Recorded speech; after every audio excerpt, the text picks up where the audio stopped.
Joan is looking for the handout. No, I mean, I'm going to go ahead yes, and, I'm going to stop share. okay, I was say, I'm going to go ahead. Looks like I have to request sharing now, Joan. So, oh, and here's, now I'm being given the options. Okay, here comes my screen. And I apologize, Behan. This is a brand new version of Zoom, and they changed all the buttons, so I kind of have a problem. And I've got a No question and answer, and I'll let you go, and I'll hang up. There you go. All good. I will try to keep an eye on the Q&A here and grab things as they come or just take a break periodically to go through them. But I can start with Sandra. This is the name of the book.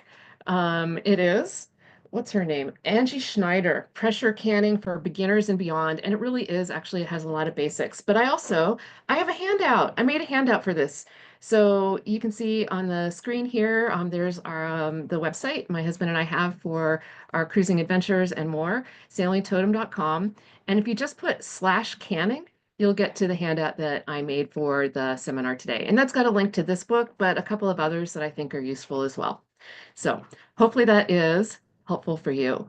Hi, everybody. I'm Bian. I am currently in Guam, in the Northern Hemisphere, in the far Western Pacific, in a place that doesn't get a whole lot of cruisers, but has been an amazing month and a half or so here so far for us. We're getting ready to sail to Japan.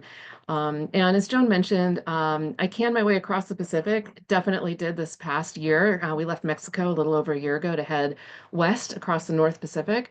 But I've canned my way around the world. We finished a circumnavigation about 7 years ago and have kept on cruising. Maybe another one. We'll see. But canning's always been important to me. It wasn't something I had a lot of experience with when we got started. And so one of the reasons that I'm really excited to be able to do this seminar today is that I feel like canning tends to be something that you learn it from your mom, or in my case, I learned it from my aunties and my grandmother, and or maybe it's a neighbor who's going to stand with you in your kitchen while you go through it the first time because it's a little intimidating. Um, and to some extent, that skill that I think was a relatively common one has gotten, kind of gone by the wayside. So we're here to bring back how to make it happen on your boat as a cruiser and cruise wherever you continue canning wherever you want as you cruise around the world. It's basically what we've done from literally, I have in front of me a whole bunch of jars and I'll pull them up now and then, but including things like the bounty that you get wherever you happen to be that you want to be able to capture so that you can enjoy it later. But I'm going to go through here an overview of canning, kind of basic equipment, different kinds of canning you can do. We'll do a little step by step for canning meat because I think that is especially intimidating for people, but really useful if you're an omnivore crew to have as a cruiser. Talk a little bit about food safety, common mistakes, how I store things. This is exhibit A here. This is a locker in our aft cabin, and then just some tips along the way to hopefully help make it easy. I will take questions along the way as well as I possibly can. And yes, Belinda, Guahan, we are here in Guahan. I'm really, really pleased. It's been quite an adventure. We actually spent the recent couple of weeks helping to educate or being part of an education effort as a traditional Chamorro proa sailed from Guam up to Saipan and back. It was a pretty cool adventure. So I thought I'd start right out the gate with one of the things that kind of brought Joan and I together on canning. We were hanging out together in Pasadena, Maryland, and talking about, how we both enjoyed canning. And one of the things that was relatively new to me and that prompted Joan to gift me this awesome book is the prospect of canning meals in a jar. And so I thought I'd jump right in and say, hey, how cool is this? And they're right at the top. Here's the potato leek soup. Actually, this is probably about a year and a half old now, but I probably had 8 different jars of this. This is the last one left. And when Jamie and I opened one of these to have potato leek soup for dinner the other night, just because it was a busy day and we'd been running around, it was really easy to just nice to be able to crack it open and warm up a jar. Those potatoes were still firm and toothsome. It's incredible to me. So, like what you're able to do, whether it's making life easier on a passage or easier on a busy day, beyond maybe what we all might have learned first. it like just basically, kind of canning jam and doing simpler things is pretty cool and worth sharing. So why do we can?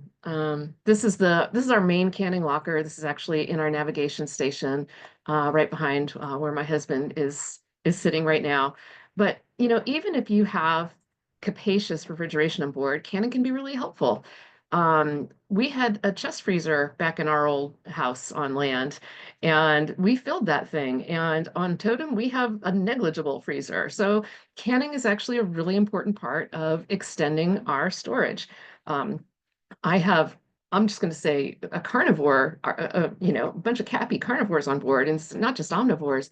So for us, being able to can meat, there's some gorgeous grass-fed beef that we got in on the Big Island of Hawaii last year, is a really important way of making sure that my family is happy because I'm keeping them fed as I wish to. Canning those meals in a jar, I pulled that one up earlier, has also been really important. This is the one that we call Hawaiian pork. And it is a really great one to be able to heat and eat, maybe serve it over some rice. And those are the jars lined up in our galley in Mexico just a little bit over a year ago today, getting ready for our passage from Cabo to Hawaii. Canning might also be a way that you're going to deal with scarcity. So pickled okra, our son loves pickled okra. You know how many places we can buy pickled okra while sailing around the world? Not a lot, but you can buy okra and you can maybe buy chilies. And I could make our own pickled okra, have it canned. And so those things that you crave, that you want to be able to have, you may be able to deal with scarcity and keep familiar things with your family by being able to do some canning. It might be about variety. This is back. Oh, this is old. This is Totem pre-refit. And this is roasted red peppers that I canned while we were in Florida, getting ready to go to the Bahamas. And we'll hear about how food can be, fresh produce especially, can be expensive in the Bahamas. And having a bunch of roasted reds available for me to pick up out of the pantry and add some color and interest to a meal is really useful. And then, of course, the economy of it. I have never paid more for an eggplant than I paid in Governor's Harbor, Eleuthera, Bahamas. And I did not care that it was like $11 or whatever insanity it was because I really wanted that eggplant. Well, maybe nice if you can have some of those things like those roasted red peppers with you instead of having to spend a ton of money on them. Variety and economy can be good reasons for canning. And then it could be storage space. You only have so much room in your fridge. I mean, I talked about having no freezer. I've got not a finite amount of fridge space. Well, our family likes butter and a lot. And so here is the butter that I canned up in, you might guess, Hawaii again, getting that pineapple top ready to sprout for a friend or ready to plant for a friend. But I wanted to make sure we'd have enough butter to get through Micronesia. We knew we'd be in Micronesia at least 6 months and maybe even a year. We were thinking about a truly extended Micronesian period. And here's one of those remaining jars of butter. I could not put enough butter into my refrigerator for the duration of time. Now, I'm crossing over here into stuff that is not USDA approved, and I want to put that disclaimer up front that my methods are not necessarily methods that are considered tested and therefore approved by the USDA. If they don't test it, they don't approve it. And there are a lot of things they don't test. So I'll try to remember to call those out as we do them along the way here, as I show examples along the way. But I think what's incumbent on everyone to know is what is safe and what is done but not tested and approved, and what is patently not safe. And if you're not sure, a book like this is a really good one to have. And again, I'll show a couple of this and a couple of other books later. They're also linked in that handout, sailingtotem.com/canning. There are tons of guides out there that can help you do it safely, and I'll review some of the websites that are good for it as well. Eventually, you'll get comfortable with understanding the processes for canning, what makes things safe, and we'll talk a little bit more about that too. But know that butter and dairy in general are one of the things that are considered not to be canned by most resources in the USA, at least. But for me, canning that butter meant that I could give space in my fridge and freezer to this awesome grass-fed beef. When we finally ran out of space, I did can it, but I wanted to be able to stock up on that while we had access to these really fantastic farmers in Hawaii. I think, and here's where I stand on some food safety. I bought these out of the back of a pickup truck um, from the farmer that drove over from one side of the aisle to the other. So your mileage may vary. And there's a peek at canning and process as I was getting lockers organized this past year ahead of a passage. I was laying everything out in the main table. It's exactly where I'm sitting right now at the other side of that table. And you can see everything from, I've got far top left, those are pickled carrots and pickled asparagus. And then there, it looks like there's some green beans. I still have some, oh, that's salsa. I still have some canned green beans. As a rule, there are a lot of vegetables that I don't like canned vegetables. It's harder on, excuse me, it is harder on the texture. And mushy vegetables are gross, right? I think we can all agree that mushy vegetables are gross. But when you can it yourself, you do get a little bit more control over the process and figuring out that, oh, when I water bath it this long, it's actually not so bad, especially because I've grated in some lemon zest. And actually, I kind of really like my lemon zesty green beans. But also in here near the front, those are oyster mushrooms. Behind them, there's some chutney. And then when I had jars and space, I canned up chicken stock and beef stock. And having a jar of homemade stock is such an awesome recipe booster. So canning has let me do that along the way as a cruiser. So what's involved in canning? There are some basic methods, and I'm going to walk through what those methods are like. But before I jump into that, I'm going to look in the chat. It looks like we have a whole bunch of questions in here. Do back up at the top. Everyone's muted. Yes. So thank you, Kathleen, for putting the URL for Amazon for that book in there. It really is worthwhile. Sandra, I'm so sorry to hear that there are gray boxes. I know what that is. Oh, darn it anyway. It is a Zoom. Let's call it a bug but it is an unintended effect of Zoom. We probably have two right now. And it's essentially when I pull up the chat, that's creating a gray shadow box over the top of the slide. And where I have, and I can minimize it, but where I have the slide that has like the Hollywood squares of whoever's facing, that's also going to cast a gray shadow. That's a real bummer. And it's a Zoom setting, but it's quite hidden. Behan, this is Joan. We're That also aren't in in, class. we're also in a denial of service attack on the internet, so that's also a problem. Maybe if you Okay. took your, I'd rather have your picture up, so don't take it down, and I'll be quiet now. Okay. Um, can you can in a pot? I don't quite understand that, but I don't do any canning that's not in a glass jar, and I am not aware of the safety methods for canning that's not in glass jars. So I'm going to say no, and that's a research project for anyone who wants to. Excuse me. And there we go. So actually, can someone maybe pop into the chat and just let me know if those gray squares are still visible? I will keep an eye on it. They're still visible. All right. That's a shame. Okay. I was hoping maybe I'd done something that made them go away. Okay. So we're going to carry on and I will pop back. And yes, there's three of them because it's my control panel, like the audio, video, etc. buttons. And I don't think I can make that go away. So that's too bad. But here are four basic methods for canning. And starting with left side there, water bath, and the right side is steam canning. And those are options. So, I mean, how do you choose what options? I guess it's a combination of acidity of food, which dictates method, and maybe what's available to you. Water bath on the left there, that's most often done for high acid foods like fruit, tomatoes, pickles, jams, things like that. It uses a lot of water. That may or may not be a constrained resource for you. I think most cruisers now either have a water maker or in areas with access to water, so it's probably less of a big deal. But you need to be able to have a minimum of an inch, and depending, you might want 2 inches of water above your jars in that pot. So aside from needing a bunch of water, you need a really big pot, and then you have a kind of a big pot of boiling water on your stove.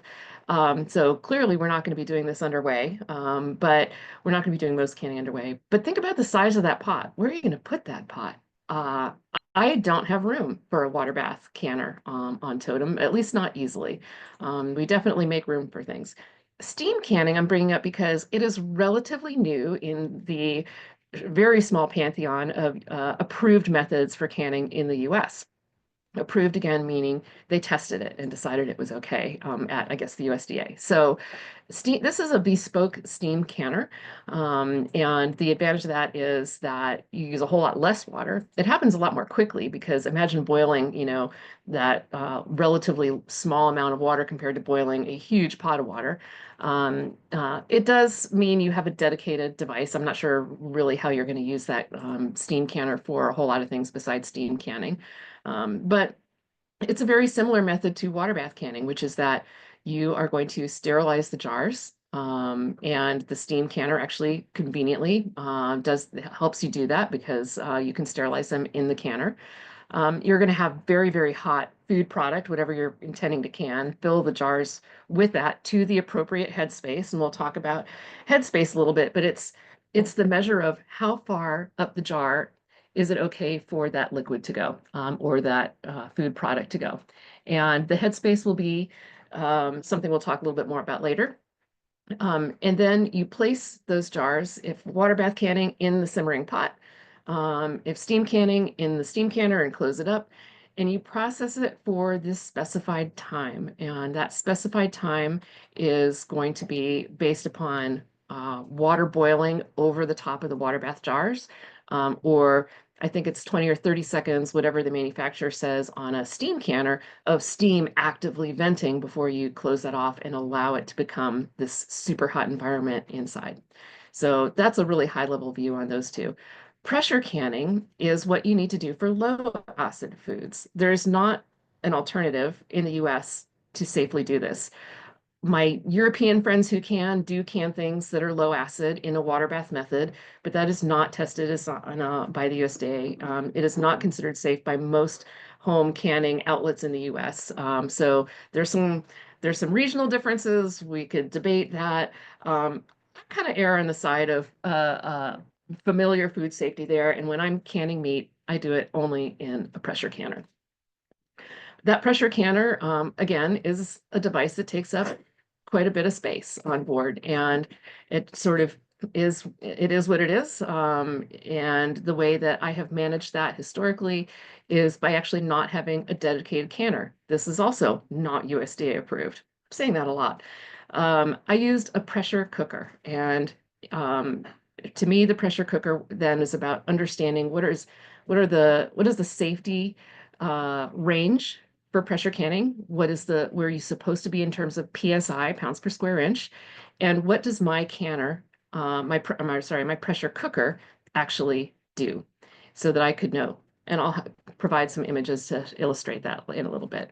And this is the last method I called open kettle. And I'll call this, what grandma used to do. And maybe what's done by people you used to know at home. Maybe your mom or an auntie or someone did this, but this is with acidic foods. So in this case, we've got pickles, and it might actually. I think this is my friend Nika. I've got a bunch of pictures from Nika. You're going to see the galley of Calypso in here. Nika is fit to sail, fellow canner, and we've urged each other on in different canning endeavors. But I will use open kettle canning, for example, when I'm making chutney or jam or something like that. And the idea with this is you're preparing it pretty much as you would for water bath or steam canning. You're going to have very hot sterilized jars.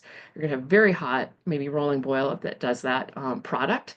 You're going to put hot product in hot jars, get those lids and bands on, and then I immediately invert it. I found out somewhere in the last year or two that the inverting is totally a North American thing. And my European canning friends do not do that. They just leave them out. But you wait to hear the ping of the jar being sucked down because as the product is cooling, um, it's creating that vacuum seal and sealing the jar inside. So there's a really quick overview. And here it is. This is my pressure cooker, which I use as a pressure canner. Again, not approved, but this is the only way I have canned on board Totem. for coming up on 18 years now. And it does reflect a dated method, which is over here. I have my lids, my metal lids in a pan of warm water. Historically, you needed to warm up, and this might be something that is trapped in the recesses of your mind if you learned how to can a long time ago. You want to warm those up in order to have the rings be softened and help provide a good seal. Ball no longer recommends this. Ball actually dissuades from this. So you no longer, if you're using these standard metal lids that look kind of like that, right? Maybe a little bit rusty. You no longer warm them up. Actually, ambient room temperature is what Ball recommends. But that's my basic setup. I also have crossed over into kind of a dark side of canning, which is that I now actually use an Instant Pot for a lot of canning. Now, that is a very personal choice in terms of fully into the non-tested zone of canning. The Instant Pot that I have has 3 pressure settings, and I know what the pressure range for each of those settings is. There's a low, a high, and a max. And the range on the high pressure setting, the minimum end of the range, is actually above the 10 psi, which is the sea level appropriate range for safe canning. That's what you're supposed to be at 10 psi when you're going to set the dial on a pressure canner. The range at high is actually 10.2 to 13.6. So I am staying above that the entire time. And I'm usually sitting right here within more or less arm's reach of it and monitoring it, but not necessarily. And then I can set the exact time that I want it to be in that range of pressure. Or if I'm concerned for some reason, max is actually 15 psi, up to 15.2, and then the pressure release valve goes. But knowing that, I think, is an important part of personal safety choices and what you decide to do. Here, I've got pickled carrots that I have put, I've probably done a steam canning in the Instant Pot, so pressure and steam to be able to preserve my pickled carrots. So I'm going to pause there before I get to the next slide here and talk about processing times and see what we've got in the questions. So looks like we got a few in Q&A. Is that butter or ghee? Great question. Hey, Stephanie. It's actually butter. It's not ghee. I know. I mean, I had made ghee in the past because when you make ghee, you're clarifying butter and you're basically keeping it then at room temperature. And you don't have to seal it. It's going to be happy sitting on the shelf, clarified. When I can butter, I'm actually canning butter. And an outline for the process I use for that, if enough folks are interested, is something I could add to the handout, my digital handout, sailingtotem.com/canning, that I made for this seminar today.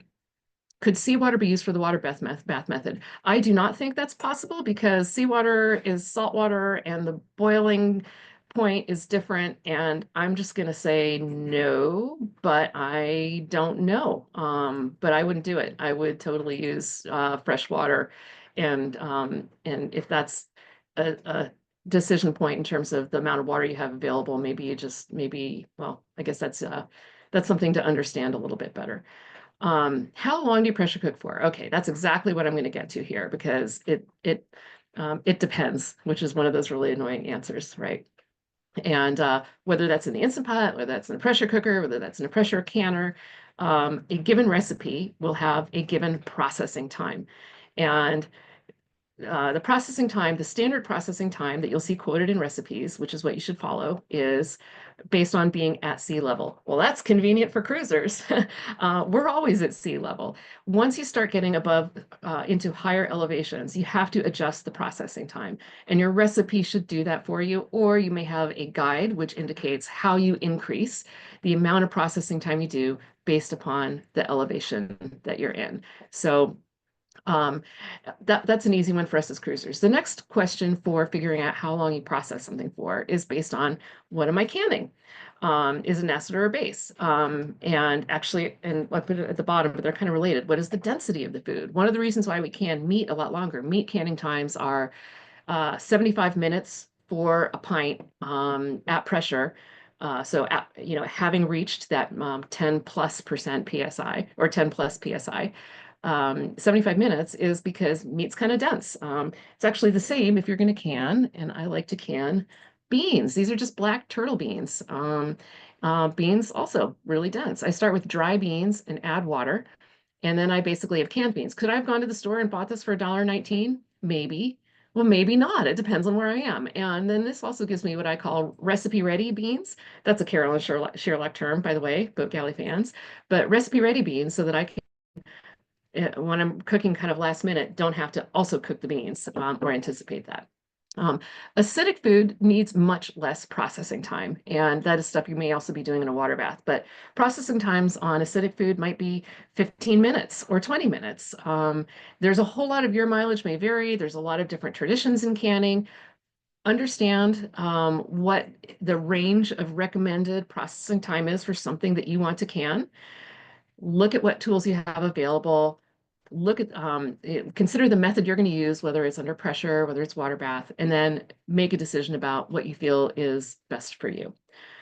Jar sizes, of course, also vary. And if I'm canning something like half pint versus a pint jar, it's different processing time. And your recipe should reflect what is the size of the jar for the processing time being recommended. And just know that the higher burden is always going to be on the bigger jar. So if you're doing half pints and your recipe only gives you 4 pints, if you use pint processing time, that's keeping it safe.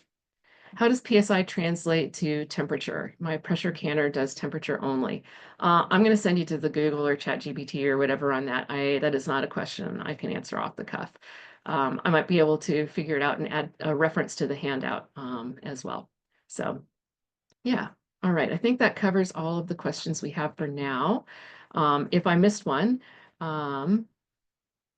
please add it. I'm also going to say I would appreciate if folks would not use the chat for questions. That's a lot harder for me to follow. It's a lot easier for me to follow the actual Q&A and be able to see that I have already answered something or not answered it. So if you wouldn't mind deferring to the Q&A tab and maybe use the chat literally for chat stuff, that would be awesome. It'll make it easier.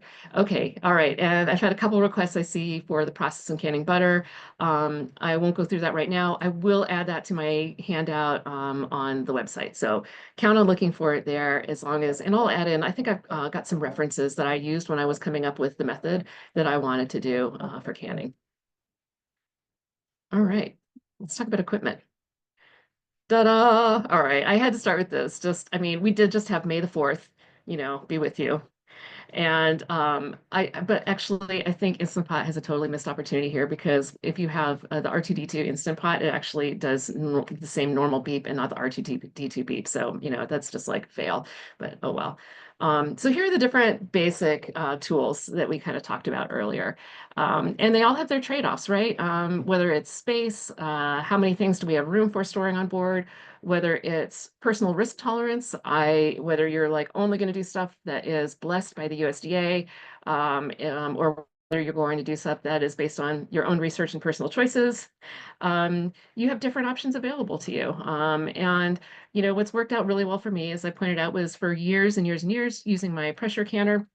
The reason I felt comfortable using the pressure canner was just as I described with the Instant Pot. It was about knowing what the line was on my canner, what that meant in terms of safety. I knew the way mine worked was a spring weight, and when it would get up, it had 2 bars etched into it. And that first bar was 10 psi, and that second bar was like 11.6 psi. So I knew it had to be between those two. Now here's the catch. If it ever falls below that recommended minimum, 10 psi, if it ever goes below, you have to restart on the time of your canning process. Now, if you're canning some meat for 75 minutes and you're 60 minutes in and you have to restart it, that's a drag, right? So I was very motivated to basically stay within a couple of feet of my pressure canner and pressure cooker and be ready to adjust the heat on a whim, as you would have to with a pressure canner stovetop as well, in order to make sure that I always stayed within that safe range. Because aside from the amount of propane that it would use to do that for another hour and 15 minutes, and the hassle factor of having to sit there in my maybe kind of hot galley, you basically cooked whatever's in there to be really, really dead at that point, and I probably wouldn't even really want it. So quite motivated. And to me, it's one of the nice things I appreciate with using my electric canner. The Instant Pot is I can set the time. I feel confident I'm in a safe range. And I want to stay nearby just in case, but then I feel like less prone to, oh, the propane's gone down. We've gone below 10 psi. We got to start it all over again. Yeah, a whole lot of your mileage may vary stuff. So in terms of equipment too, I thought I would touch here on what kind of jars to use. I really like using and I've standardized on because it's so much simpler than having a whole bunch of different sizes around straight, not shoulder, straight wide mouth jars. I picked wide mouth because they're just easier to fill. And then they're a whole lot easier to repurpose as drinking glasses, which is also how we use them, and for other stuff on board. So picking that wide mouth to me just simplified what I need to have. I do end up having some what's called regular mouth, which is the same size as a wide mouth on a half pint, and have to keep a handful of those. But mostly I don't do half pint. I only do it for a handful of things. Mostly I'm doing pint-sized jars. It makes storage easier because I've got a regular space. Everything is the same height. I can put a couple of things on top. It just really makes things simpler. When I say shoulders too, this isn't quite an example of a shoulder, but this is what I mean, like where there's going to be a little bit of a dip into a smaller opening at the top. And there's a really good reason for wanting jars that have shoulders. And depending on the kind of canning you're going to do, you might want to have jars with shoulders. Think of it this way. Look on that top shelf there. I've got a couple of cans that have green beans in them. They're not quite as green anymore, are they? But for stuff like this, which when it's cooking could kind of bubble up and maybe bump up into the top. Again, we're gonna have our minimum headspace following a recipe. Make sure you have at least that minimum headspace in there, the appropriate headspace, so that that probably doesn't happen. But it is less likely to happen when you have shoulders on a jar. That's kind of keeping stuff in place at the same time. So if you're canning things that are in smaller pieces like that, and that could be a higher risk, you might like jars with shoulders better. A really random reason doesn't apply as well on boats, but if you're going to put anything in a canning jar in the freezer, you do not want to have shoulders because if it freezes solid and expands, pop, you're going to break the glass. Speaking of breaking glass, I have never had problems with glass breaking on the boat. Obviously, we have a lot of glass. I think I've broken 3 jars in 18 years. And those jars, in each case, were broken because I did something dumb. They weren't broken because they went flying around a locker. They weren't broken because I dropped them on the floor. They were broken because I didn't get all of the air bubbles out of something I was going to pressure can, and that created additional pressure, and bam, it exploded inside of the canner. Another time was because in our irregularly shaped refrigerator, and you're on a boat, you have an irregularly shaped refrigerator. Probably not many of us have square uprights. And a jar impacted another jar and it broke. This is not, and one other time it was an inside the canner thing. I don't know what happened. Anyway, the bottom popped off of a jar. So at no time was boat life the reason why a glass jar broke. These jars are incredibly robust. I really am not concerned. And as you can see, I don't do anything particularly special to store them other than having them generally well packed onto a shelf so that they don't move around a whole lot. That can be a little bit annoying, can make some noise. We do put I'll put stuff in there, and I'll show you a picture of that in a minute to help them from clanking. Lids and bands. Joan brought this up earlier. We both really like these Tatler band lids and the bands that they come with, and they are they're 2-part lids, so it's really like a 3-part thing because you've got a gasket and a lid, and then you're screwing the band on the very top of it. And actually, hey, Pope, can you grab I've got a container of lids that should be on the top right quadrant of that locker. Do you talk to your partners like that, top right quadrant? Nope, it's a plastic container that's full of them back there. So having durable stainless is really helpful, and something that you may have not noticed at home Yes, that's it. Is that the jars or the lids and bands that come with your standard flat of ball curve type canning jars. Uh, when you move to a boat, doesn't hold up very well. Like it may be fine for years at home, and then you get to a boat and suddenly they're rusting all over the place. I'm gonna go through here and here we go. Here's a beauty. This has been on the boat for like a year and a half. Look at that. It's like fully rusted. That's gross. Um, I've basically kept it as an example. And I don't use it. Um, so if the bands and the lids the jars come with do this, what do you do? And what you do are these two methods here. I buy there's stainless steel, 304 or 316 stainless steel. They're heavyweight. You can get them from a few suppliers on Amazon. And I put links into that digital handout. You can just feel the heft. And here's a cool thing, because after you can something, you take the band off for storage. You do not leave the band on for storage. You only need as many as you're going to use to process canning in like a 24-hour period. So I never do more than 8 jars. I've got 8 because they're kind of spendy. And that's all I need. I don't need enough for every one of my jar, you know, my big flat of jars. So the one reason why you might want to have more than that is if you're going to use your canning jars for other things, like to use them for sprouting, where you're going to hold a cheesecloth down with the band, or maybe you're using them for gifting and you just want to have a pretty piece of fabric and hold that down with the band as well. So but that would be it. And then we want to have reusable lids. So the metal lids and famously should not be reused. Here I am with like lids that I've patently reused. But if they're not damaged, I go ahead and reuse them. And but the fact is that even if they are not damaged, they may be getting some little rusty bits on them. And here's what happens. This chutney, I probably made this about a year and a half ago as well. I did a whole lot of canning in Mexico while we were getting ready to go to Micronesia. And at some point, it can cause a problem. So these BPA lids, Tatler is the one that I've gone with. I think Great Harvest might be another brand, pretty easily to get a hold of. And then, of course, you can go like major accessory happy. There's so many accessories. Go on Amazon, look at them. You can like color coordinate with your galley. Oh my gosh, it's selling you so much stuff you do not need.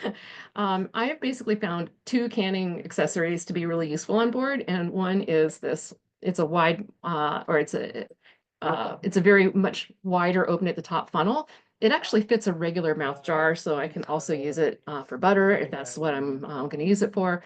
But it just means that when you're pouring hot product into a jar, and it might be glopping out a little bit, and it is like molten hot.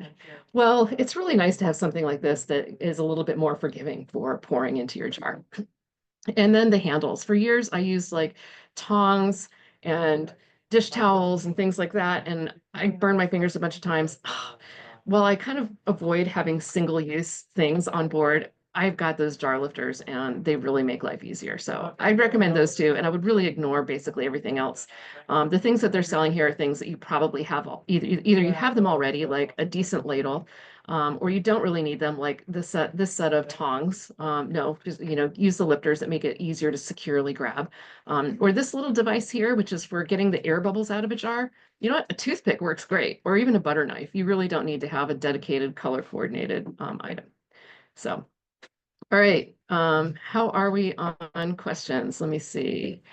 Couple of questions. Wide mouth are easier to clean. Yes, Juanita, totally. I really, really value being able to get them cleaner, easier, and maybe use less water too. And Nika, hi, Nika. Yeah, we use these for leftover containers all the time. And it's just a great way to be able to store things. And related to that, there's another kind of lid that I should mention, which is buying a handful of these. They come in a rainbow of colors. And here we go. Oops, apparently I was using that to hold this one on. I use canning jars for vacuum sealing as well. So actually, these are morel mushrooms. If someone sends you dried morel mushrooms that they've foraged, they love you. I'm just going to say that. Thanks, Brian and Kirsten. And these are morels that our friends foraged in Eastern Washington. And I have a vacuum sealer that I use to suck all the air out of this, which means that I know that they're going to keep a whole lot better in the superhuman environment that we have here in the tropics. So there's another way that I reuse these, but leftovers true, totally. And here are the lids I like using. I pulled this one off of the cashews. This one has, you can see there's a little gasket in there. It can be hard to get it threaded just right, but once you do, it's watertight. And back to that irregular fridge boat life thing again, it's really nice to have a watertight lid that you can put on top. I mean, yeah, sometimes I'll have, the canning, original canning lid and band on there. But like I said, I minimize the number of bands that I have based upon trying to have these really good ones that won't rust and then just not spending too much money and space on buying and storing them. So have I canned salmon before? I have canned fish. I have never canned salmon. We're kind of warm weather cruisers. And so I haven't been in places where salmon was plentiful and cheap, like Alaska. If we cruised in Alaska, I guarantee I would be canning salmon. And we have been the lucky beneficiaries of gifted canned salmon from friends that did come down from the colder waters that we don't really expect to be cruising. Um, oh, you forage a lot. What vacuum sealer? I'm not really brand dedicated on that, and that sounds like another thing I need to add to my list of things in the handout. And we have just exceeded what I'm going to easily remember. So if anyone wants to keep track of things I have said, I will add to the handout and remind me later. That would be awesome, because I'll get them all in. I know we've got butter, we've got vacuum sealer, and yeah, right. So other stuff, maybe someone can text me or message me later. All right, let's do a little step by step on what this actually looks like. Back to my jar here. And again, I'm gonna say this is not something you have to do anymore. You no longer need to warm up your lids. Oh, hi, Joan. What's up? I was going to say on canning salmon, you Mm-hmm. can can salmon. Remember, it's a fish. It will end up like your canned salmon in cans that you buy. Why don't you look into pickling? Remember the Norwegians pickle their salmon? And you put Oh onions, yeah. dill, Yeah, and yeah. you pickle it. Grandpa did that all the time. I mean, and Mm-hmm. I didn't like the lutefisk, but the salmon was pretty darn good. Um, Nobody likes the lutefisk, Joan. yeah, good, because it really, to me, there's another thing that happens that starts with a K that I can't stomach, and there's things, but the salmon is one thing. The butter and the ghee, um, I usually do ghee. I don't do butter, so that's really good to know. And on the vacuum sealers, I must have Mhm. 15 of them because none of them do what I thought they should do, and you can get them that suck the air out of the bags. You can get them that sucker seal beautifully. It's just if Yeah. you're on a boat that's moving around, it doesn't work tremendously well. You can Right. get the ones that do across the top and seal it. That works pretty darn good in, just to get something from liquid all over. But again, you're dealing You're with right. plastic. You're dealing with plastic. Yeah, so totally agree. So I sense a vacuum sealer diversion that I am going to totally run down, and pardon me while I change screens around here, but oop, I'm going to get a new couple of slides. I'd actually pulled these out of the presentation, but I stuck them at the end to maybe cover. So let's talk about vacuum sealing for a second.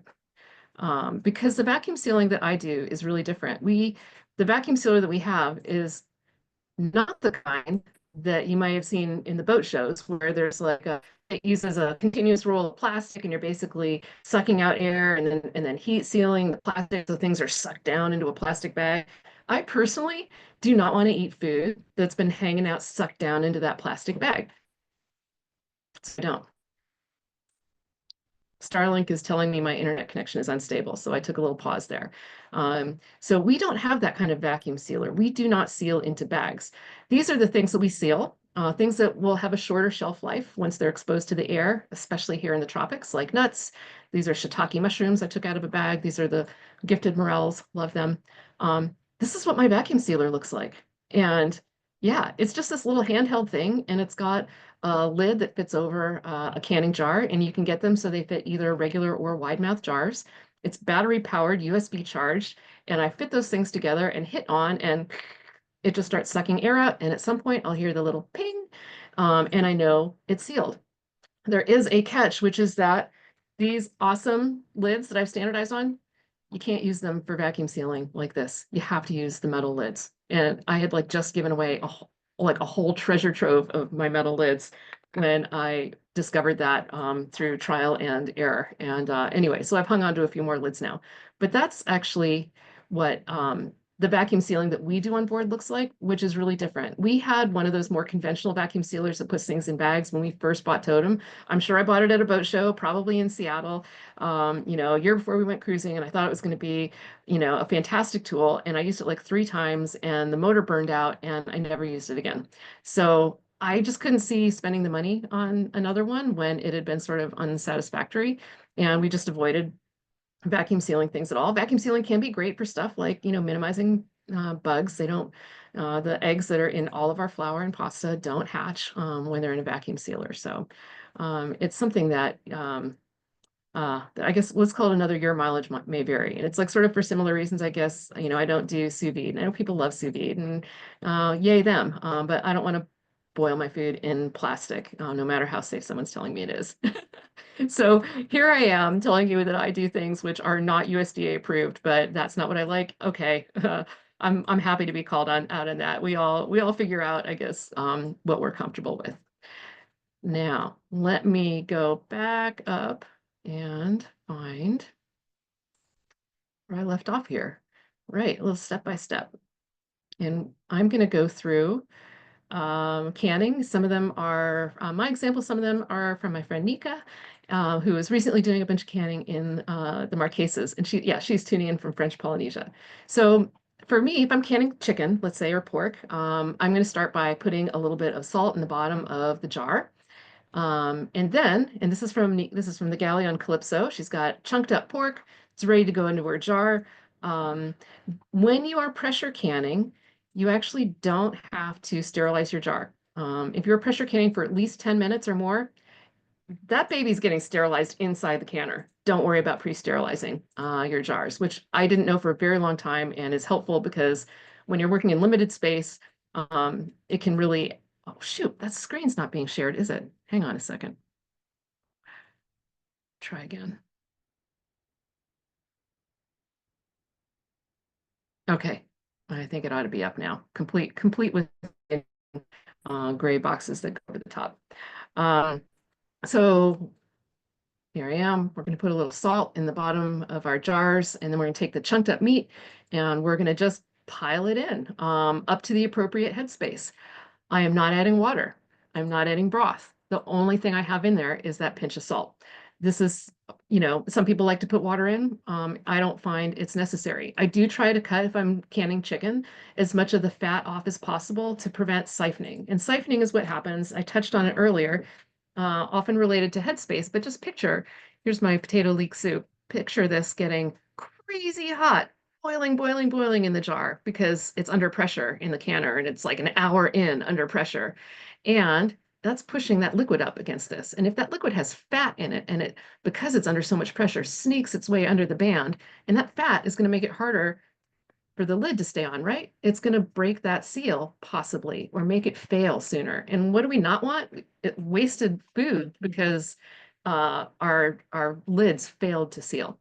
So here we are. My pictures and Nika's look so similar. I couldn't tell you at a glance whose galley this is, but here we are. We then take, I can fit 4 pint-sized jars into my 6-liter, 6-quart pressure cooker and let it go. This is definitely Nika's galley. She's got dueling pressure cookers here. One of them is making chili that she's going to can. Yeah. And the other one actually has active canning going on in. I think she's canning her pork in there while preparing the chili that was canned. And here we are. Yep, there it is. So one of the things we always want to do is fill our canner. Having jars bouncing around in there is bad. If you truly don't have anything else you can put an empty jar with some water in there so at least it's like acting as a buffer and your jars aren't going all over the place or tipping over. You want them to basically be packed inside. But what Nika did that I thought was super clever is she'd been gifted some bounty, I think, a little bonus ground beef from someone. And so she made chili. And then she's like, what am I going to do for the rest of the spaces? And we talked about canning beans. And I showed you guys earlier, these are dried beans that I can, because sometimes it's just really handy to open a jar. And I don't care if, I guess you could pencil out, did it really make sense with the cost of the propane and the cost of the time and this and that and the other thing? It's just a really handy use of time and efficiency in the way that I'm calculating it on board. But Nika then, she didn't have enough chili to fill the canning jar, so she took her dried garbanzo beans, and I think I put a quarter cup of garbanzos in, I forget how much water, but they definitely need water, and a little bit of salt and process them. And then presto, you're going to have leftover beans. So here is her pork cooling on the counter, waiting to be for those lids to be tested to make absolutely sure they're sealed before you put them away somewhere in a locker. Excuse me, some more water. All right. So I kind of rocketed through those steps a little bit. And I'm going to go back a little bit because I think it would be helpful if I maybe was more explicit. I know when I was learning how to can, I really wanted it to be explicit. So in this pressure canning here, what we're doing is when we put those jars in there, I'm filling the pressure canner with water up to half the height of the jar. And I'm doing it in a very scientific way by sticking my finger inside. Um, but you want to have water about halfway up the jar before you seal it and then turn it on and bring it up to pressure. When I'm using my pressure cooker like this, or if I'm using the Instant Pot, I am not starting the clock on the processing time until we are at pressure. And how you identify that depends upon what tool you're using. Maybe you can see it on the display. Maybe it's going to be that dial. Maybe you've got a weighted pressure canner, but there's going to be a way that you know that you are now at pressure. And what's important is that you are staying at that minimum pressure and within a little range above it for the full duration of that processing time. We touched on that and why it's important for food safety. And then at the end of that time, I just turn it off and I leave it for a little while. And I'm letting that pressure release slowly and naturally, because a great way to unintentionally break a jar is to have it change temperature too quickly. So there's a little bit of Zen involved in canning. You can't just like rapid fire to pull them out, put the next ones in. You've got to wait and let them come down. Now, after the pressure canner has fully released pressure, it's still really hot inside. So I might still wait a little while. I might just leave them in there, sometimes even overnight. You do have to know some lids you need to tighten a little bit more when you're pulling jars out while they're still warm. And Tattler has some specific recommendations. Look on the box of Tattler lids and follow the instructions that you have. So if I'm pulling jars out, usually while they're still a little bit warm, just not, boiling hot, because I don't want to do that quick temperature change, I often will then put them in actually a bowl and cover them with a tea towel and leave them overnight and kind of let them set. And what I want to do is find out in the morning when I test those lids that every one of them is really well sealed. And I'll usually test it by doing something like this. And I'll pick it up and I'll hold the whole weight of the jar by the lid. I mean, I don't want to like force the lid off, but you want to be able to know pretty well that that lid is well sealed and going to stay on, whatever kind of lid it is. And I can usually tell with the Tattlers that rubber gasket is kind of squished out a little bit, and I can tell that that's really well sealed too. So I think that covers that maybe a little bit better than I did on the first pass, but I wanted to make sure everyone's clear and comfortable on this. I also do have a link to the step-by-step for canning chicken in the handout. It's a blog post I did a bunch of years ago, and it is the method that I've followed all along the way. So food safety. I found this is like off of TikTok. Board. Might ask a canning group on Facebook if I can water bath sausage gravy. Okay, any experienced canners are like laughing off of the settee right now because this is so bad. It's really funny that in terms of doing things that are fully not USDA approved, but also if you're involved in any canning forums at all, there's this very deep split between the fully by the book canners and the ones who call themselves rebel canners who are like, I will do all the things. I don't care about the USDA. And we're all into all kinds of conspiracy theory stuff. But I think the main thing is just be informed and know. Now, USDA would not approve canning dairy, and water bath and anything involving meat would require pressure canning. So with the idea that you would water bath sausage gravy, which is both meat and dairy, is like patently absurd. Anyway, that's my little joke for you. But some good resources for being really clear on what is and isn't okay and informing yourself and then making your own decisions. Actually, the Ball website is really pretty good. I think they do a really nice job of making it visually appealing, step by step, pretty easy to understand. And of course, they want you to buy their stuff. So they're, they've invested more than like, a home ec extension from the University of Wyoming has, which is going to be like plain text and a lot less engaging and interesting to read and maybe easier to miss some stuff. Although it would probably be an excellent resource. USDA. This is like the end of the line as far as what's approved and what's not approved. I do a lot of things I don't approve of because it comes down to limitations on testing. And I'm going to guess that there are not more federal dollars being invested in improving testing so that we can better understand what we can and can't do right now. But, the USDA will have its own in a way, limitations. And I've learned over time by hanging out with cruisers from a range of different nations that canning happens very differently in other parts of the world. What hasn't yet been tested does not necessarily always mean it's something you absolutely should not do. I love these extensions at different universities, actually. They can sometimes be a great source of info and recipes. They tend to toe the the conservative USDA line, but usually with a little bit more, some added interest and depending on what's going on at that university. The National Center for Home Food Preservation is actually based at one of those extensions, and it's here at the University of Georgia. I think I have links to these in that canning handout. Someone text me. But I'd be happy to make sure that all of those are in there so that they're readily available to you. All right, how do we stow stuff? I'm going to call out again here. I am not apparently doing anything very special. I do not have socks on all of my jars, although that would stop them from clanking. I do not have anything really special here. They're just plain jars. I do try to avoid stacking them. Stacking is something that is really tempting to do, but if you think about it, stacking is putting weight on the lid of the jar below it in a way that may not necessarily be conducive to keeping that seal for the long term. If I'm going to stack things, I put a little, I don't do it more than 2 high, and I have a little shelf basically in between that is essentially distributing that weight really evenly and distributing it over the top of the lid instead of into the middle of the lid. So something to think about there. What I do to try to prevent the clanking around varies, and it's sort of like, well, what do I have? There's a spare throw pillow Mola throw pillow on the settee. I can jam that into this locker so that some of those jars aren't going to move around. I'm going to grab some dish towels and stuff them in. We have yoga mats, like cheap PVC yoga mats that we've cut up and used for spreader boots, actually, a great cheap spreader boot. But they're great to put a strip in to prevent jars from clanking around. And again, I have never once had a canning jar break in a locker. So I'm pretty confident in this method.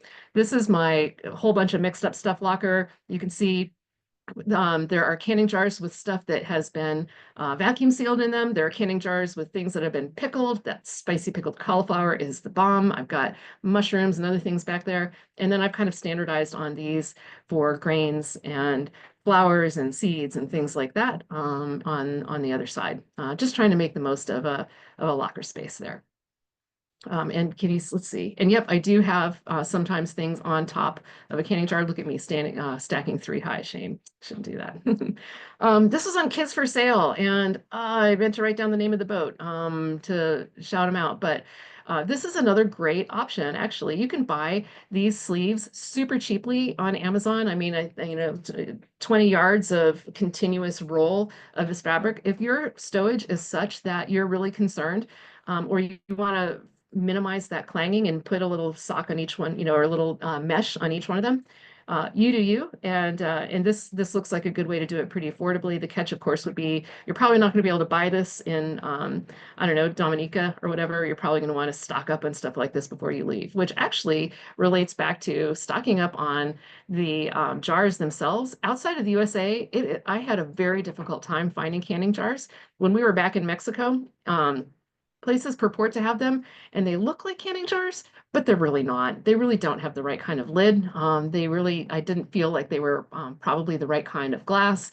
And so I just didn't trust them. So I've always taken advantage of the opportunity to either mail order or access directly while back in the States. I remember when we got to Australia in 2010, and I had gotten more and more into canning as we were going because it was just so useful on board. And then in Australia, I was like, cool, I'm gonna like totally resupply and get more jars and like boost what I've got. And they used a completely different system, and it was actually foreign enough to me and uncomfortable enough to me. I was like, I can't, no. And we ended up having a friend of ours who'd been a buddy boat across the Pacific, and like she was the captain on the LAX to Sydney run twice a month. She'd like bring stuff over for us. She brought me a flat of canning jars. Bless her. Allison, fly away. Thank you. But here's another look at stowage. This is not a catamaran, you might guess, but it doesn't have to be super duper secure if your boat's not moving around as much. I think cats still move around enough for this, but a bungee cord to make it easier to grab and pull out. And then there's some waffle PVC underneath just to keep things from skidding any more than necessary, but not rocket science stuff. All right, let's talk about some common issues. Okay, we talked about the rust. This was gifted pickles from a dear friend of mine, and I appreciate the love that she put into making these. She's not an experienced canner, but during the pandemic, a lot of us got into things we weren't necessarily experienced in, and she made some awesome hot pickled cauliflower. And when she gave it to me with the band on it, the band actually I think I mentioned you should take the band off. Here's another reason why you should take the band off. The corrosion between the band and the lid, it basically locked it, like fully locked it from one to the other with this kind of whatever galvanic corrosion that was happening. And we had to use like tin snips to be able to wrench and stretch and pull and like cut the band off. And then the lid was stuck on. So, and I couldn't get the lid off. Anyway, it was a whole mess. And I'm not sure if I actually ended up wanting to eat the pickles after that because rust is nasty. So yeah, salt life and having to deal with rusting lids. Getting air bubbles out. I mentioned probably two of the three canning jars I've ever broken have been because I didn't get the air bubbles out. So actually be really diligent. We have stainless steel chopsticks on board, and so even if I'm putting something in that's like hot, hot, hot, no problem. I just jam the chopstick in and jam it around and get all of those air bubbles out. Another kind of common mistake is not having the right headspace. As a result, having siphoning, so the hot stuff comes out underneath the lid, and then your seals fail. So that's a drag because you can still keep the food, but now you have to refrigerate it or you have to reprocess it, and then it's going to be like really dead, right? So, and we have limited refrigerator space. So really try to avoid siphoning in the first place by looking at your recipe, knowing what the headspace ought to be, or developing some gut instincts around appropriate headspace so that you don't have to worry about seals failing. All right, resources. There it is at the kind of bottom on the left there. That is this book that again that I got from Joan. I really love it. And the thing that we had kind of bonded over was that you can can sausage, which I did not know. I'll tell you, I can a lot of meat, but canning ground meat is actually kind of turns it into dog food. It's just not very good. And so I just didn't even think that you could can sausage, but yes, you can, and it is in here. And it is actually quite delicious. And when your family is missing breakfast sausage and you can open up a jar and like fry up some circles of breakfast sausage, that's pretty awesome. Anyway, all of the instructions are in this pressure canning book by Angie Schneider, and it is actually uh, uh, it is not dog food to make sausage in there. But yeah, that prompted Joan, who knew that recipe was in there, to get it for me. So I mentioned the USDA Guide to Home Canning. Simply Canning is a website that I really like. And I can't remember, but that might be related to Lorna Sass, who wrote the book Cooking Under Pressure over here. And I would say Lorna Sass is like, um, before Instant Pots and electric pressure cookers made canning cool again, pressure canning cool again, she was out there talking about all kinds of like great everyday life ways to do canning at home to make your life better. And I really appreciate that she's got a huge depth of resources that are available. Another one I should have put on here is the Canning Diva. And that's sort of the same thing. Canning Diva, it's a website. She also has cookbooks. I haven't gotten her cookbooks. I've just used her recipes online. Really great kind of common sense guide. And although it's not a canning book, I wanted to include Carolyn Shearlock's book on here as well because it's awesome. It does touch on canning, but it covers all of the ways in which you can really make the most of food storage on board. Um, I've read it. I've read the latest edition. It only keeps getting better, and it's super good value. And if there is one non-canning reason that everyone should have this book, it is fairly exhaustive in the list of what fruits and vegetables you should and shouldn't store near each other, and what each one of them needs to maximize their lifespan outside of the refrigerator. And that for boats going from like North America to French Polynesia is priceless, actually. Um, Canning Granny is one I really like because this is a woman in somewhere in the US, Southeast or Eastern Seaboard. She just has really simple, common sense explanations for things. And it was reading Canning Granny that got me over the hurdle of canning meat because although I had aunties and my grandmother in my childhood did canning, so I had it modeled for me, I didn't have that canning doula. Look for the canning doula in your life if you don't have one. I love to be a canning doula if there's someone around us that wants to learn canning. When we've been getting ready for big passages and I'm doing a lot of canning, I'll like put it out in the VHF, like I'm canning today. If you wanted to learn about it, come and hang with me, and and see what it's like. Because sometimes that modeling is just what really, really helps to bring it all together. And then I would be remiss not to touch upon the forums. There are a lot of forums on Reddit, on Facebook, wherever you hang out. This is the Rebel one that I like, and their cover image just sort of cracks me up, but that's how you'll know you're in the right place if you want. They, as it says at the bottom, are rated PG-17, and they're not a one-on-one group, and they're going to put some people off, and it is definitely a caveat emptor situation of beware of what you learn, or what someone else may be sharing that is not necessarily super well informed. But it is a huge group, and there's a ton to mine in terms of keyword searching, and you'll sort of figure out who knows their stuff. But they're mocking the pearl clutchers here, of course, in their rebel canning, which is 100% not USDA approved methods often. I guess getting beyond what all the other things we use our canning jars for, or other things to think about. Here I am, I'm fermenting pickles. This is a peak pandemic, I'm pretty sure here. Fermenting pickles. I am canning green beans. I'm probably pickled green beans. I'm using some of my jars. There's an example of a shoulder jar to preserve lemons. Those are salt preserved lemons. It's a great way. I've actually got a bag of lemons we just got here in Guam to have lemony goodness that keeps doesn't have to be kept in the refrigerator and will last for months, like literal months. And that's so great when you're in a place that doesn't have great access to fresh fruit and vegetables, which ironically, our time in Micronesia had very little fresh fruit and vegetables unless you like bananas and coconut. Like variety did not exist. And depending on what I'm making, I reuse jars sometimes. Certain kinds of jars have more robust lids. You can learn how to look for them. That's a great question to ask in like a Rebel group about the type of lids, like the type of commercial product that is associated with good jars and lids.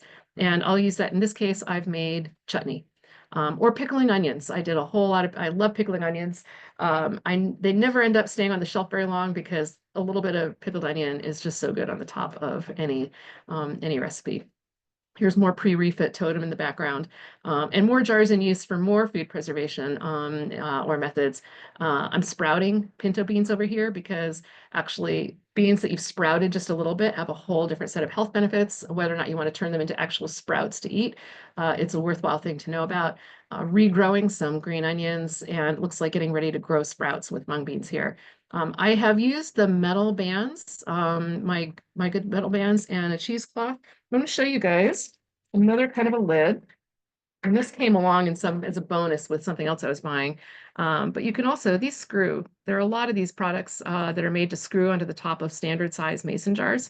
And they're perfect for sprouting. And you can get them in graduated sizes. You can even get them in 316 stainless. And I do have links for that also in the handout. And there's that vacuum sealer.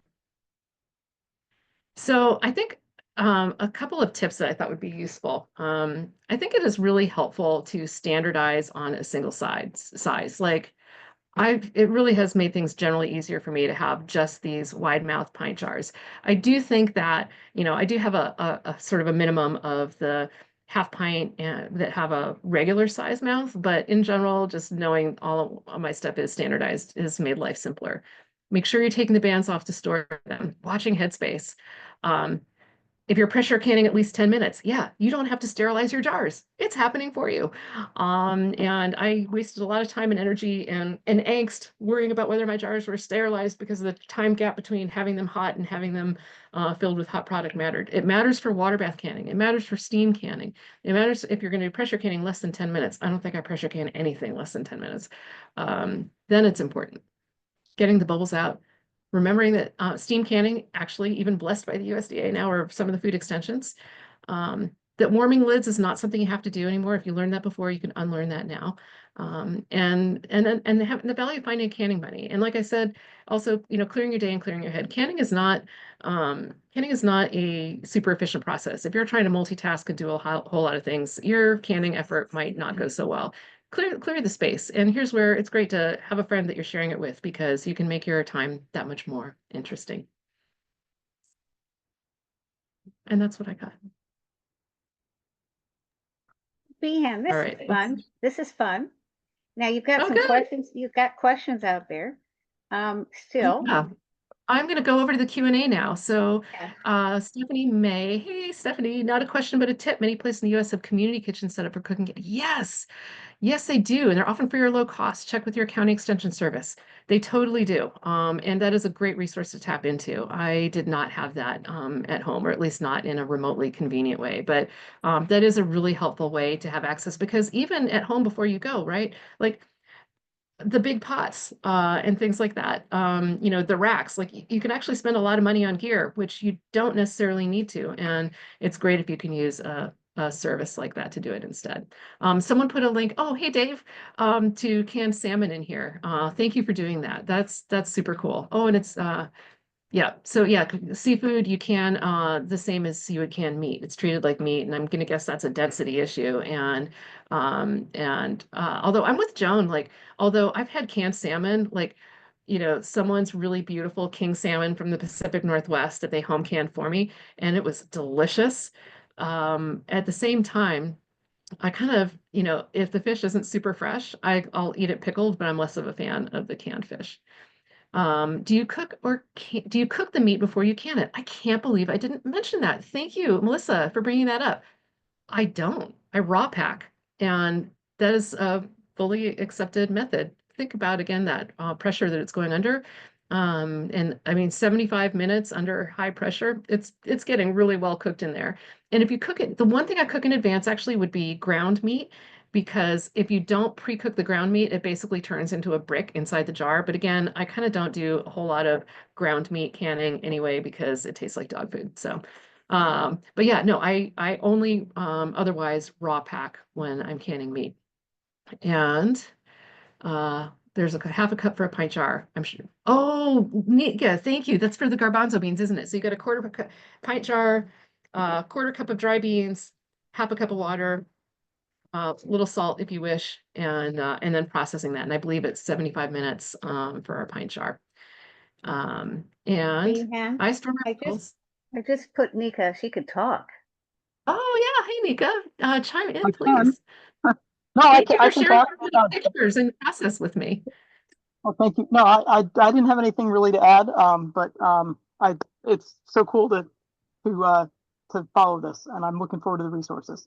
Yay! Thank you for being my Yes. canning buddy. Thank you for being my canning buddy. We help each other. We spur each other on. And yeah, a whole bunch of those pictures that you guys just saw actually were right in Calypso's galley canning like this week in the Marquesas in French Polynesia. So what an amazing thing to be able to take around the world with you to make eating better. And I kind of think eating well is partly equated to quality of life. So eat well, and canning is part of that. Let's see. Juanita says, I store my bottles in buckets in the deep bilge. I leave the bands on, but I use vinegar to clean the jar tops and inside the bands. So last year, no mold. Yeah, I guess bilges can get moldy. It's a little more damp down there. I have never had a problem with mold. And I guess as long as you're not getting any rust, I would take the bands off. But if they're banging around a little bit, maybe that's a little peace of mind to make sure that the lids aren't getting bumped, and maybe a not awesome seal is being broken. So that can be helpful. But canning, we can all do like what works for us. as well. Oh, and Dave, thank you for putting in National Center for Home Food Preservation in there. That's great. I will make sure, try to remember to make sure that that's also in the handout. And oh, thanks, Louis. I'm so glad that you enjoyed it, and I appreciate knowing that. How long can you store canned meat for, and how do you know how long things will last? These are kind of related questions. So, um, I would go off of, I mean, in my personal opinion, it's basically indefinite. Is that realistic? No, of course. But I'm also that person who's like, expiration dates on the packaging are just a suggestion. So you know where you land on that, and you can decide. Now, if there was anything that suggested to me that a jar of food was somehow compromised or damaged, I wouldn't touch it. I'd just dump it out. Um, I can think of one time that's happened where I was like not 100% sure when I opened it that the seal was still sealed. And then I looked inside and I was not 100% sure. I just dumped it out. I don't worry about that. I do like putting dates on things because things are still going to be better closer to the date that they were canned.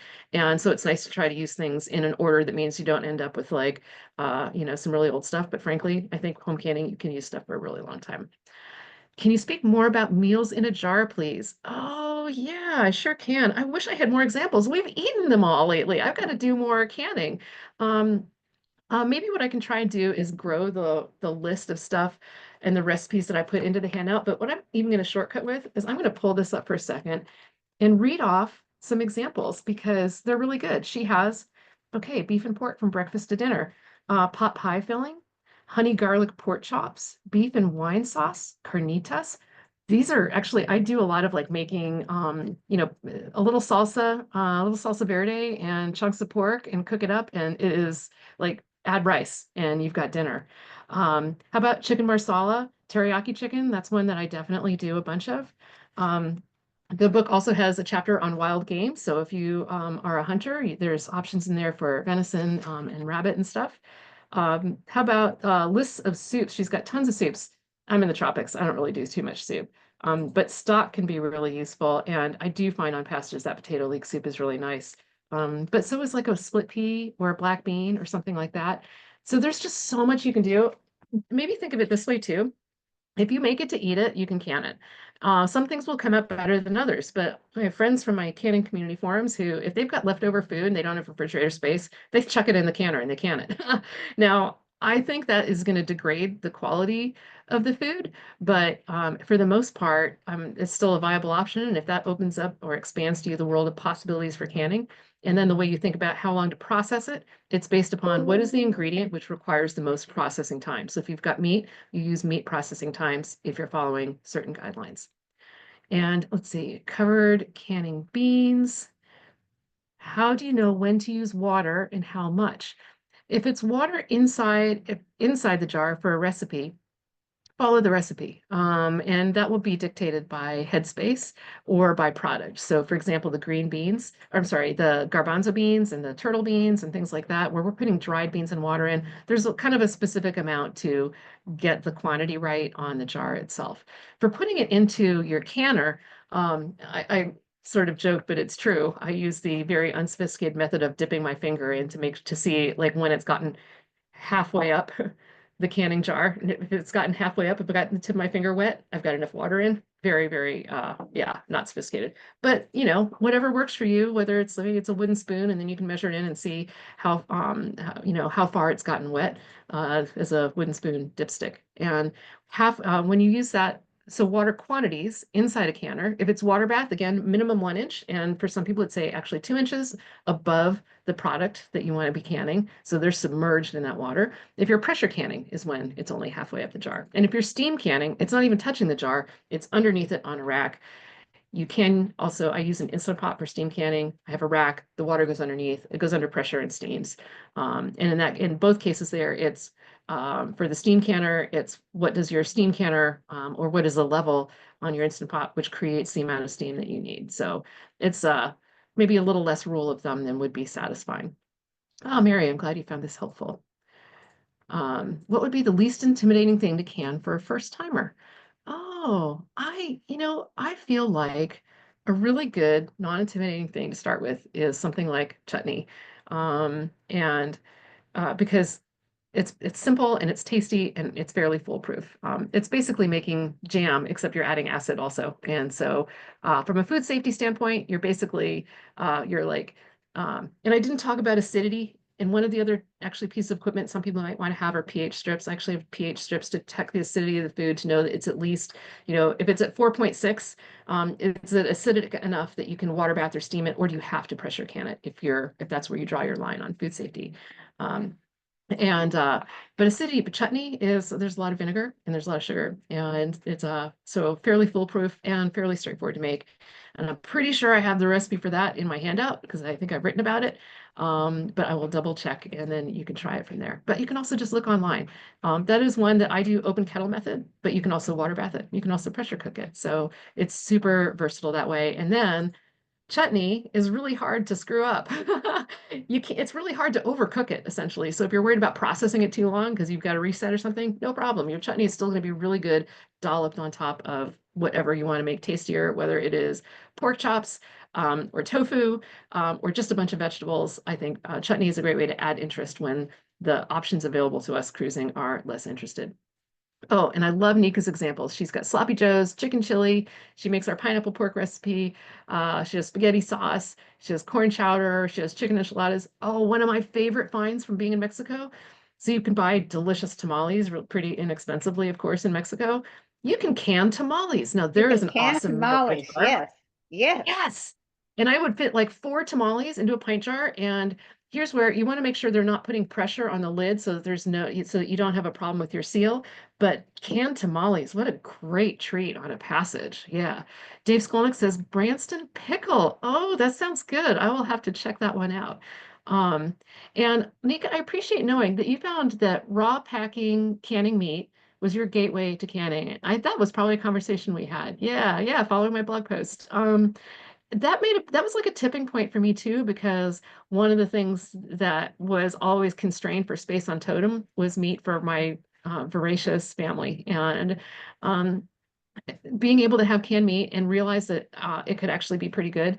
Like when we were leaving Costco, or people leaving Mexico or North America might get like that case of canned chicken at Costco, and you try your own home canned chicken next to that, night and day. Yours is so much better. Plus, you can control salt and things like that if those are things that you're worried about trying to do.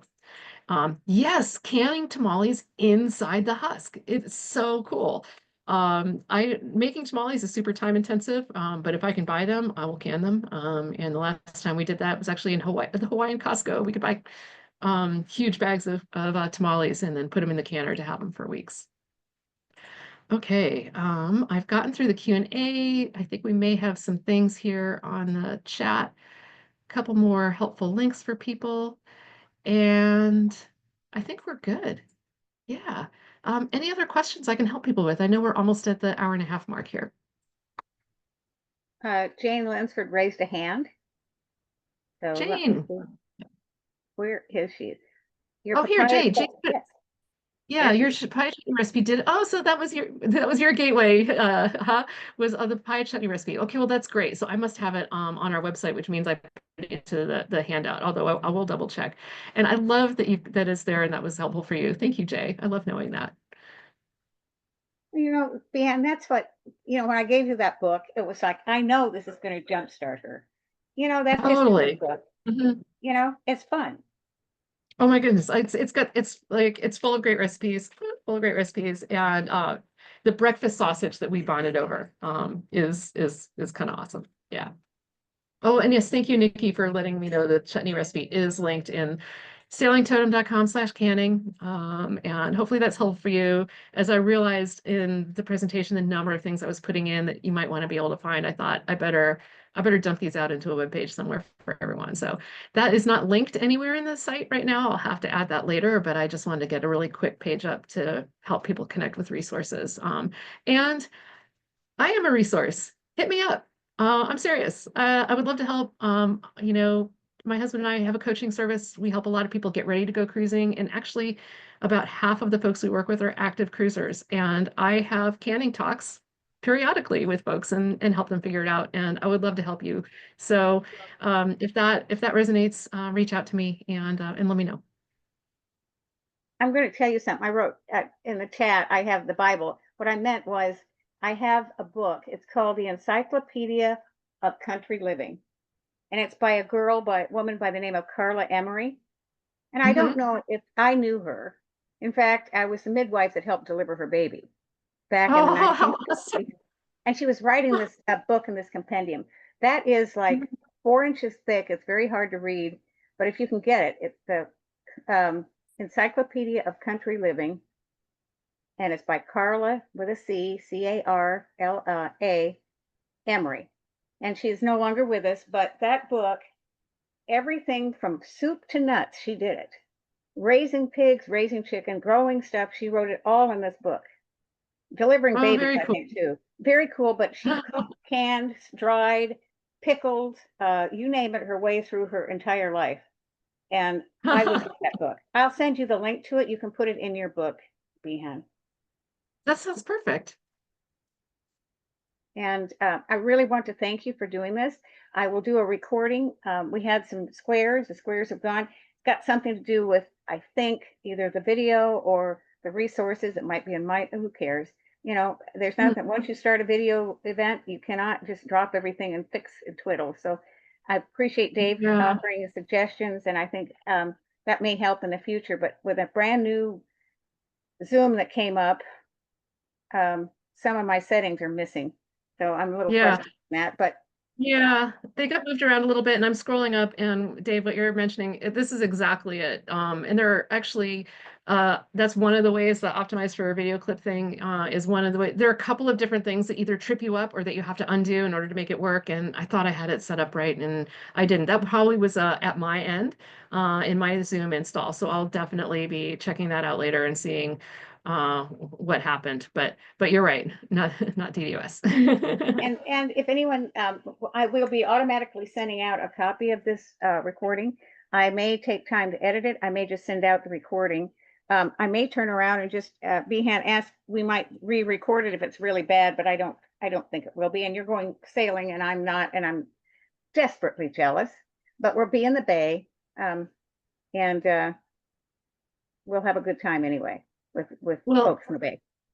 if we got to redo this, I'm in. I really do enjoy sharing this. This is something that's improved our quality of cruising, and I'm passionate about it, and I'm happy to be that resource. So let me know. But hopefully we don't have to. We will actually be hanging out in Guam now for, let's see, a few more weeks, and then we're heading to Japan. We'll be in Japan for the rest of the year. So you're sailing to Japan. Are you, Mhm. where are your stops along the way? Direct from here to Right. Okinawa. Okay. Okay. Yeah, it's about 1,200 nautical I know. miles. Yeah. Yeah. Yeah, not a lot. Yeah. There's kind of nothing in the There's middle, not a lot unless out there. unless Yeah. we wanted to There's not a route lot out back there. kind of through the Philippines and Taiwan, and we'll do that when we leave. So most cruisers, when they get to Japan, or it's about this arc over the North Pacific back to North America, and actually we're kind of not interested in going back to North America. So our plan is to head down south to Taiwan, where I finished high school, and next year, and then spend some time revisit the yard where Totem was built in Kaohsiung, Taiwan, and then head down to the Philippines and maybe get ourselves lost in Southeast Asia for a couple of years. We'll see. And of course, you're talking to Soggy Paws. And Dave, yeah. So anyway, and Luke, Solomosh, they're in the Solomons right now. I didn't know Uh-huh. they were there. I think they Oh, just left Guam. I think they left Guam and went to the Solomons. I'm not sure. I think he said something about Guam and then the Solomons, but he wants me to find a date for his puppy. So aw. I know. Anyway, thank you so much, Behan. I really appreciate it. I thank everyone who's attended. And God bless you, sweet pie. And you take care, you and your family. I feel like Love you too. I'm kind of mom here. And You too. and there's Nika too. And Mhm. I feel like I've got you're my little flock of chicklets. So thank you so much. And I'll be in touch with you, and I will get the videos out. And to everybody, thank you very much. I think all the questions are answered. Book, it's great. Starting the canning helped me feel, yeah, don't be intimidated. And thank you, Steve. Go for it. Excellent. Find a doula. Find a doula in an anchorage near you. That's exactly right. And Kidding. we're little hands. And thank you guys so much. And we will see you on the water somewhere. See you Bye-bye. on the water. Bye. Bye.